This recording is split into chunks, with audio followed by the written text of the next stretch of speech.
I remember when I was going through a difficult time in my family, one of my family members and I were estranged. And it's all I could think about 24/7. And I was upset and I was hurt and I was angry and I'd talk about it and I'd just try to figure it out. And when I woke up, I thought about it. When I went to bed, I thought about it. Sometimes I dream about it. And I remember talking to a friend once and he said to me, Christine, you're consumed by this thing. And I'm like, wow, I am. And I thought about being consumed. What is it that you or I want to be consumed by? Because if my mind was so focused on this family member and the trauma we were enduring, it wasn't focused as much on God. Now, of course, we think that we are. There are a lot of times where I'm like, oh no, God help me, God this and God that, and I need you to be here and God tell me this. But really, I'm consumed by the other person and I'm just relying on God to get me through it. It's a very distinct difference than when I'm just consumed by God. Just consumed by my thoughts of God. Because if we turn that around and I'm just consumed by God, I'm not focusing so much on the situation that is driving me crazy or hurting me or devastating me. But instead, I'm putting my trust and my love and my faith in God. It struck me when I read the Bible, book of Exodus 3:2, and it said, as Moses looked upon the bush, he said he noticed that it was on fire, but it wasn't consumed. When you're consumed by something, it eats you up. It just destroys it, right? It just consumes. Then eventually the bush would be gone. But when we learn about this, the bush was on fire. It was burning and burning and burning and burning and burning and burning, and it still wasn't consumed. It wasn't eaten up. And then I wonder, is my faith like that? That's how it's supposed to be. That's what's supposed to be on fire. Is my heart for God on fire and burning?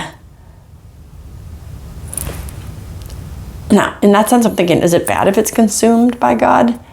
Probably not. You know, if God is just consuming, there's nothing I can think of but God. I think that's what the saints did. But of course, I have to live my vocation as a mother, as a wife, as a grandmother, as a professional. But I want to ask you, are you consumed by God? Are you consumed by your love of God? Is your every thought and your every action and your every decision, it's like I wake up and I want to think about God, and when I go to sleep I want to think about God, and when I'm walking around I want to think about God, and when I'm swimming I want to think about God, when I'm cooking, eating, running, jumping, paying the bills, I'm just thinking about God. If we're going to be consumed by anything, that should be it. So are you on fire for God? Are you letting him consume you with his love? Or are you in love with God, but you think a lot about other things? That's where we have to continue to keep our focus. I love God, but I'm thinking way too much of my spouse that left me. I'm thinking way too much of my estranged child. I'm thinking way too much about that next cigarette or that joint or snort of cocaine. I'm thinking way too much about that ball game or sports. What consumes you? What consumes your time? What are your thoughts most fixed on? Are you on fire for God? And this is just a really good gauge. Check and see. Check and see. What are you consumed by? If your child is sick, and you're constantly, God, help me with it. Is it about the child, which of course you should be praying for? Or is it about God? Look, I'm human too. I've had to learn this. I still learn. But there's this difference between surrendering and just loving God and trusting God and saying, God, as long as I can be with you, as long as I can think of you, as long as I can hang out with you, everything else is second.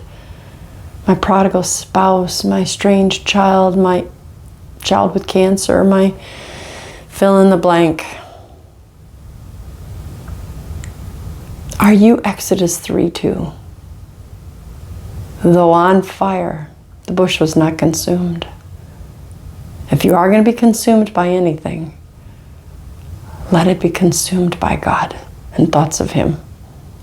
Nothing else compares. I hope this helps. Keep your mind fixed on God. I'm Dr. Christine Bacon. I want to thank you for watching yet another informational Bacon Bit. And I want to remind you always to live your life. You know how to fill it in, right? Sunny side up.